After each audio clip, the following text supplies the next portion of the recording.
नमस्कार दोस्तों, डेट है आज की 7 मई 2022 और स्वागत है आपका एडिटोरियल डिस्कशन में। आज दो इश्यूज हम डिस्कस करेंगे, एक हिंदू का, एक 2-3 आर्टिकल का कंपाइलेशन है India France relation, Indian express, Hindustan times और ORF। 3 आर्टिकल्स का मेनली ये कंपाइलेशन है। हम डिस्कशन स्टार्ट करें उससे पहले हिंदू में देखो, वैसे ये न्यूज़ काम की तो नहीं है, how to steal an iron bridge, लेकिन मुझे लगा एथिक्स में एज ए एग्जाम्पल के तौर पर हम इस्तेमाल कर सकते हैं। क्या है ये? 60 फीट का एक स्टील का जो ब्रिज है ना, वो चोरी हो गया बिहार में। कितनी ज़्यादा हैरानी वाली बात है ये। देखो, ये मेन ब्रिज है, कंक्रीट का है, प्रचलन में है, लेकिन इसके बराबर में जो ये आयरन पिलर लगे हुए हैं ना, ये देखो, यहाँ पे एक स्टील का ब्रिज था।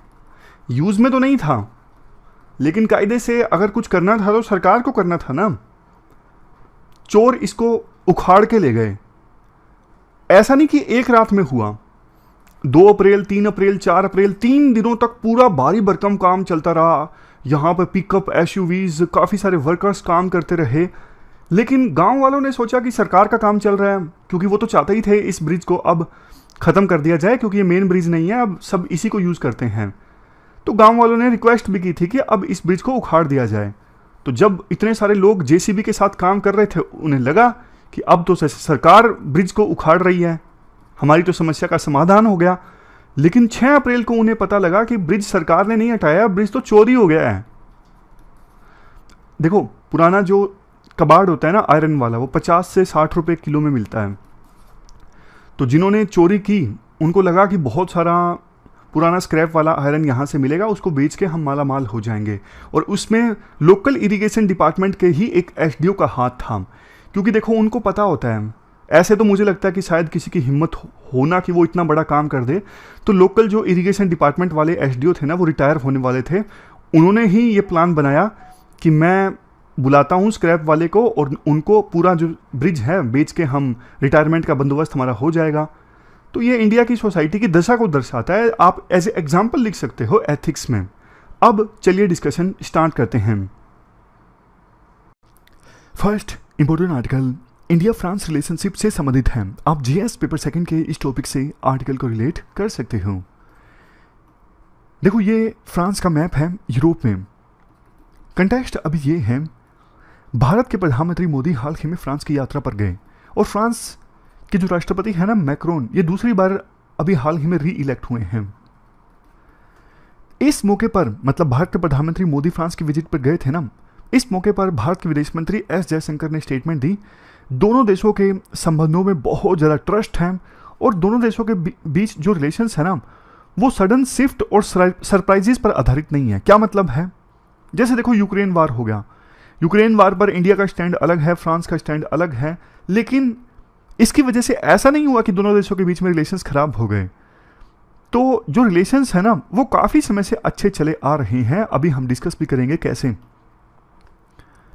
1960s के बाद से ही फ्रांस के एयरक्राफ्ट और हेलीकॉप्टर्स इंडिया यूज़ करता आया है। फ्रांस के हेलीकॉप्टर्स और एयरक्राफ्ट इंडियन एयर फ्लीट का पार्ट रहे हैं, जैसे ओरागन, मिस्टियर, एलिजे, एल्यूट और जैगुआर।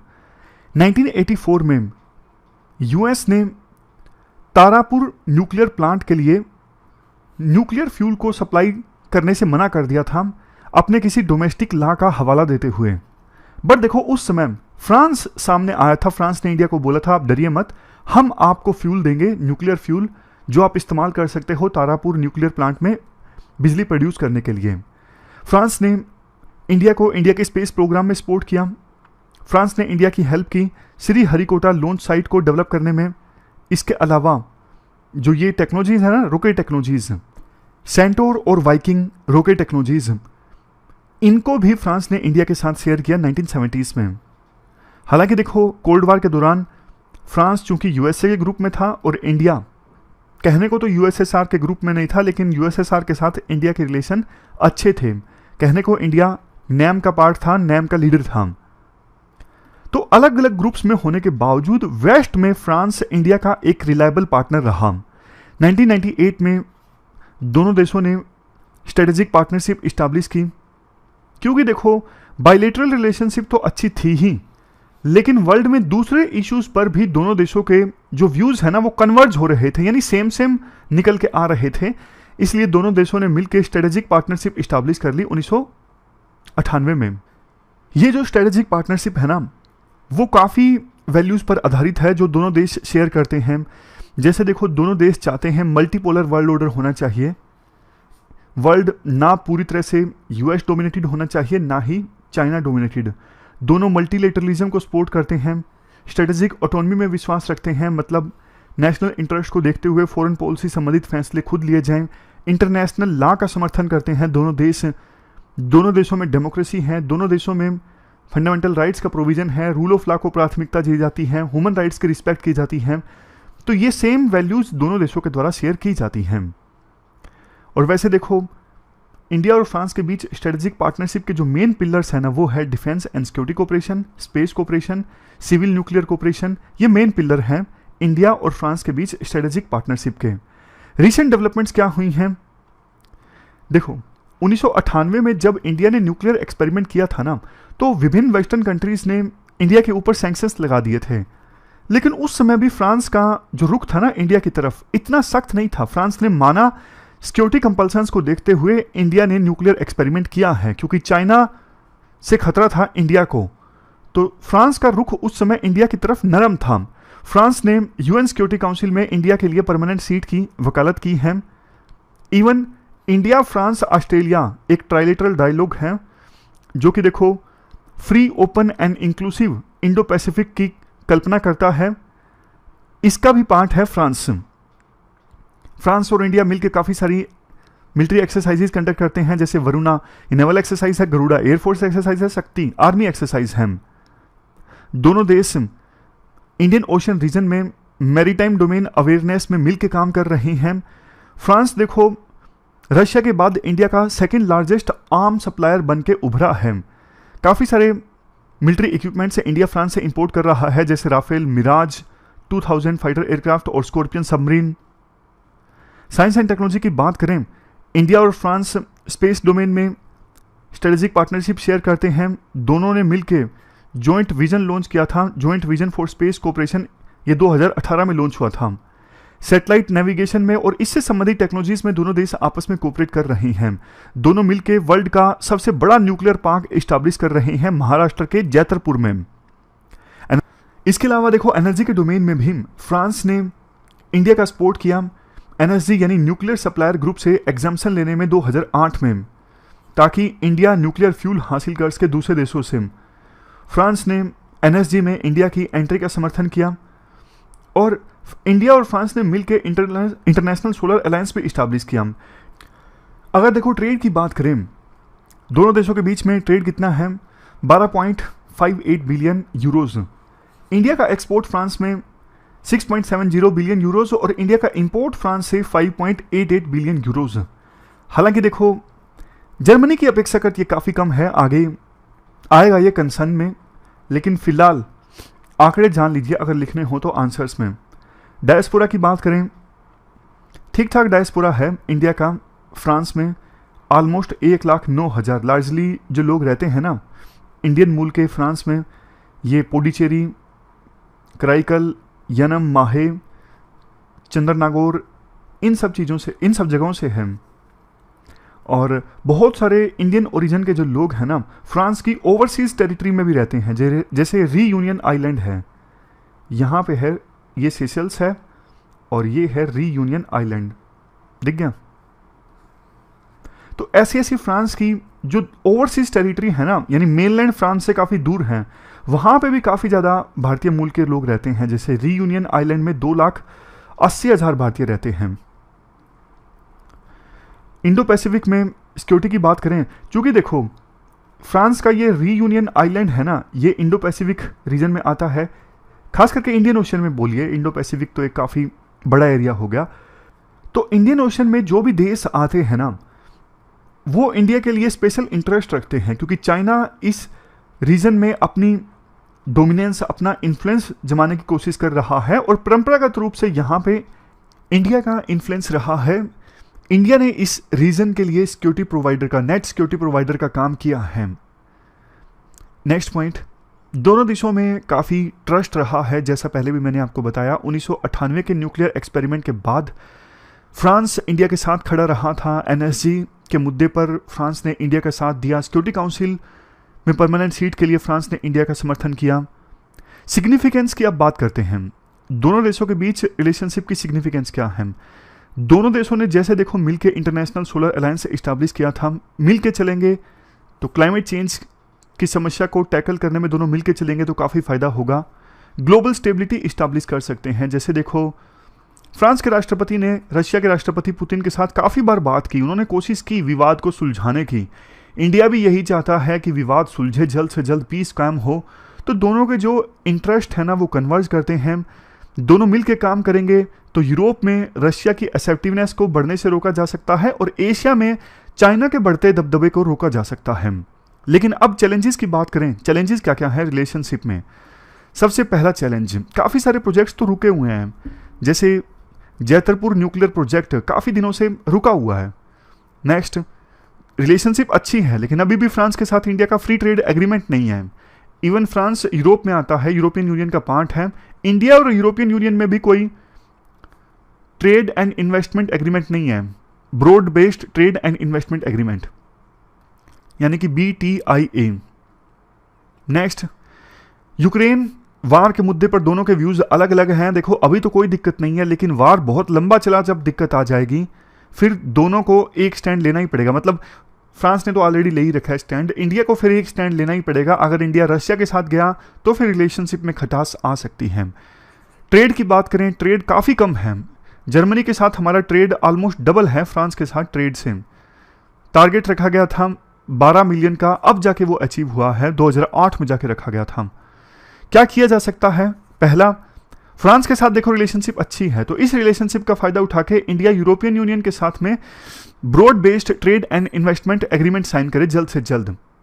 दोनों देश मिलकर काम कर सकते हैं यूक्रेन वार को रोकने के लिए। तीसरा, इंडो पैसिफिक रीजन में जो छोटे छोटे देश हैं ना, ये इन देशों के लिए दोनों देश मिलकर बढ़िया ऑप्शंस उपलब्ध करवा सकते हैं, ताकि ऐसा ना हो कि चाइना से लोन लेके वो भी डेट ट्रैप में फंस जाएं। मतलब वो किसी प्रकार की राइवलरी में फंसे ही ना, चाहे वो यूएस से चाइना की हो या फिर किसी और की हो। वो फ्रीली अपना जो कामकाज है ना चला सके, मतलब अपनी सोवरेनिटी मेंटेन कर सकें। दोनों देशों को मिलकर एक जॉइंट वर्किंग ग्रुप इस्टेब्लिश करना चाहिए, ताकि जो रुके हुए प्रोजेक्ट्स हैं ना उनको जल्द से जल्द कंप्लीट करवाए जा सकें। दोनों देशों ने 2021 में एक एग्रीमेंट साइन किया था, partnership agreement on migration and mobility. अब इसे ठीक से इंप्लीमेंट करने की जरूरत है। इससे होगा क्या, Indian students, graduates, professional, skilled workers France में जाके काम कर सकेंगे और उसी प्रकार से फ्रांस से इंडिया में आ सकेंगे। ज़्यादा तो देखो आपको भी पता है इंडिया से फ्रांस में जाएंगे। तो कंक्लूजन में कहा जाता है ये जो प्रधानमंत्री मोदी की विजिट थी ना, इससे फ्रांस और इंडिया के बीच की स्ट्रॉन्ग स्ट्रेटेजिक पार्टनरशिप और ज़्यादा मजबूत हुई है। बाकी तो आगे नॉर्मल सी बातें हैं। विजन ऐसा है, दोनों मिलकर कोऑपरेट कर सकते हैं वर्ल्ड में पीस एंड प्रोस्पेरिटी इस्टेब्लिश करने के लिए। दोनों देश डीप वैल्यूज़ शेयर करते हैं। ये तो ऊपर ऊपर की डेकोरेटिव बातें हैं, डिप्लोमेटिक लैंग्वेज जिसे आप कह सकते हो। तो ये हमने पूरा आर्टिकल डिस्कस किया। अब अगला जो हमारा आर्टिकल है ना वो हीट वेव से संबंधित है। जीएस पेपर 3 के इस टॉपिक से आर्टिकल को रिलेट कर सकते हो। देखो अब इस बार आपने देखा होगा कितनी ज़्यादा गर्मी है, ना सिर्फ नॉर्थ इंडिया में, राजस्थान में, उत्तर प्रदेश में, गुजरात में, न्यू दिल्ली में, बल्कि साउथ इंडिया में भी हीट वेव्स का प्रकोप देखने को मिल रहा है। IMD का जो डेटा है ना अप्रैल का, उसके अनुसार तमिलनाडु के कुछ पार्ट्स में जो मैक्सिमम टेम्परेचर है ना वो एवरेज से 2 से 3 डिग्री सेल्सियस ज़्यादा है। वेल्लोर में 41 डिग्री सेल्सियस टेम्परेचर रिकॉर्ड हुआ। वेल्लोर के अलावा करूर, तिरुचि और तिरुटानी, यहाँ पर भी 41 डिग्री सेल्सियस टेम्परेचर रिकॉर्ड हुआ, जो ज़्यादा है एवरेज से। और दिल्ली की बात करें, दिल्ली के लिए अप्रैल का जो महीना है ना पिछले 72 सालों में सबसे गर्म महीना है, सेकंड वार्मेस्ट है, वार्मेस्ट नहीं है, सेकंड वार्मेस्ट, यानी दूसरे नंबर पे सबसे गर्म रहा अप्रैल पिछले 72 सालों में। Average temperature 40.2 degree Celsius. और हरियाणा के गुरुग्राम में टेम्परेचर जो है पहली बार अप्रैल में 45 डिग्री सेल्सियस क्रॉस कर गया।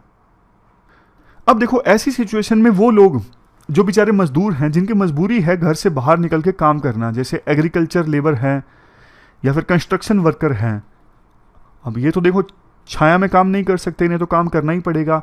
इन पर देखो इस प्रकार की हीट वेव्स का ना बहुत ही ज़्यादा नेगेटिव इम्पैक्ट पड़ता है, जिसकी हम इस आर्टिकल में बात करेंगे। लेकिन कुछ और डेटा है साउथ एशिया में हीट वेव से संबंधित। पिछले 100 सालों में देखो ग्लोबल टेम्परेचर जो है ना 1.5 डिग्री सेल्सियस तो एवरेज बढ़ ही गया है। यही चलता रहा तो 2100 आते आते वर्ल्ड का जो एवरेज टेम्परेचर है 4 डिग्री सेल्सियस तक बढ़ जाएगा, और 2022 जो है वो अर्थ पर 5वें नंबर पर सबसे गर्म साल रिकॉर्ड हुआ है। अब देखो ये जो एक्सट्रीम टेम्परेचर देखने को मिल रहे हैं ना, इसके लिए सिर्फ लोकल फैक्टर्स रिस्पॉन्सिबल नहीं है, ग्लोबल वार्मिंग रिस्पॉन्सिबल है। मतलब विभिन्न देश मिलकर जो ग्लोबल वार्मिंग कर रहे हैं ना, ग्रीन हाउस गैसेस एमिट करते हैं जिससे ग्लोबल वार्मिंग होती है, ये जिम्मेदार है। तो सिर्फ एक देश के एक्ट करने से काम नहीं चलेगा, सभी देशों को सीरियस होना होगा अगर इस बढ़ती एक्सट्रीम टेम्परेचर के इवेंट्स को हमें रोकना है। जैसे देखो हाल सिर्फ साउथ एशिया का ऐसा नहीं है, हीट वेव्स जो हैं वो यूरोप के लिए सबसे भयानक क्लाइमेट डिजास्टर साबित हो रही हैं, और साउथ एशिया में सबसे ज़्यादा वल्नरेबल इंडिया है इस प्रकार की हीट वेव से। एक स्टडी कहती है इस प्रकार के जो एक्सट्रीम इवेंट है ना, जैसे गर्मी से बहुत ज़्यादा गर्मी, गर्मी हो तो बहुत ज़्यादा गर्मी, बारिश हो तो बहुत ज़्यादा बारिश, सर्दी हो तो बहुत ज़्यादा सर्दी, इन एक्यूट वेदर इवेंट्स की वजह से 1971 से लेकर 2019 के बीच 1,41,308 लोगों की जान चली गई है, जिसमें से 17,362 यानी 17,362 लोगों की जान गई हीट वेव की वजह से। देखो अर्थ का एवरेज टेम्परेचर अगर 2 डिग्री सेल्सियस से बढ़ता है ना, तो कितना इकोनॉमिक लॉस होगा। हर साल 1.6 लाख करोड़ यानी 1.6 ट्रिलियन डॉलर्स।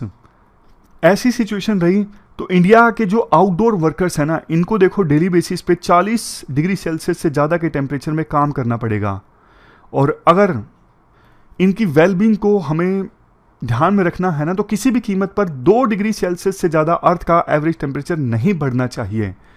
यानी रिवर्स क्लाइमेट चेंज ही एक सोल्यूशन है इसके लिए। लेकिन फॉसिल फ्यूल्स से एमिट होने वाले कार्बन को कम करना होगा, क्लीन और रिन्यूएबल एनर्जी पे ज़्यादा ध्यान देना होगा। बट देखो विभिन्न देश एक्ट तो कर रहे हैं लेकिन काफ़ी स्लो एक्ट कर रहे हैं। ज़्यादा एमिशन करने वाले जो देश हैं ना, US, European union, China, India, इनके लिए ज़रूरी है कि जल्द से जल्द ये क्लीन एनर्जी को अपनाए, जितना जल्दी हो सके उतना ही अर्थ जो है वो इस प्रकार के एक्सट्रीम इवेंट से बचेगा। और भी बहुत कुछ करने की जरूरत है। देखो जैसे better environmental care. Better environmental care का क्या मतलब है, डिफोरेस्टेशन हो जाता है लोकल लेवल पे, इस वजह से भी वाइल्ड फायर बढ़ती हैं और एवरेज टेम्परेचर लोकली इंक्रीज होता है। एग्रीकल्चर में वाटर इंटेंसिव क्रॉप्स को उगाया जाता है, वहाँ पर भी हीट वेव ज़्यादा आती हैं। मतलब हीट वेव प्रोन एरिया में इतना ज़्यादा पानी का खर्च कर देना फसलों के लिए सही नहीं है।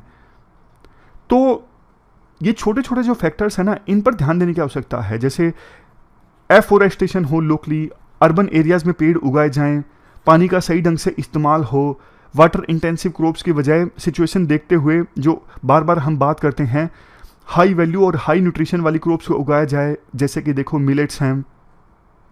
बट देखो ये सारी चीज़ें अपने आप से नहीं होंगी, सरकार को भी प्रयास करने होंगे। जैसे जो किसान ट्रीज़ को प्लांट करते हैं, एग्रो फॉरेस्ट्री को अपनाते हैं, तो उन्हें इंसेंटिव दिया जाए, उनको फाइनेंशियल ट्रांसफ़र कुछ किया जाए, पैसे उनको अच्छे इक्विपमेंट्स दिए जाएं ताकि वो मिलेट्स या फिर दूसरी जो खेती करनी है ना, जो सरकार चाहती है कि ये फसल किसान उगाएं, तो वो फसल उगाएं। मतलब सरकार को ना एक पुश करना होगा फार्मर्स को। ड्रिप इरिगेशन है, जैसे पानी अगर ज़्यादा यूज़ होता है तो ड्रिप इरिगेशन को सरकार जोर शोर से प्रमोट करे।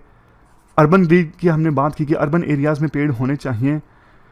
वर्कर्स के लिए अर्ली वार्निंग सिस्टम अच्छा होना चाहिए। वर्कर्स को पहले से बताया जा सके कि आज घर में बाहर मत निकलिएगा, घर से बाहर आज काम मत कीजिएगा, इस आवर्स के बीच टेम्परेचर बहुत ज़्यादा रहेगा। इस प्रकार की जो छोटी छोटी चीज़ें हैं ना, ये बाहर काम करने वाले वर्कर्स की हेल्थ को सुनिश्चित करेंगी। वर्कर्स के इंश्योरेंस पर सरकार को ध्यान देना होगा कि अगर ये एक्सट्रीम इवेंट्स आती भी हैं तो वर्कर्स बीमार हो जाते हैं तो उनका बाकायदा इंश्योरेंस हो। और सब्सिडीज़ देखो सरकार काफ़ी देती है गरीब लोगों को, लेकिन सब्सिडीज़ जो है ना बहुत सारी पुअरली टारगेटेड है। जैसे कैरोसिन देती हैं सरकार, कैरोसिन का उतना फ़ायदा नहीं हो पाता।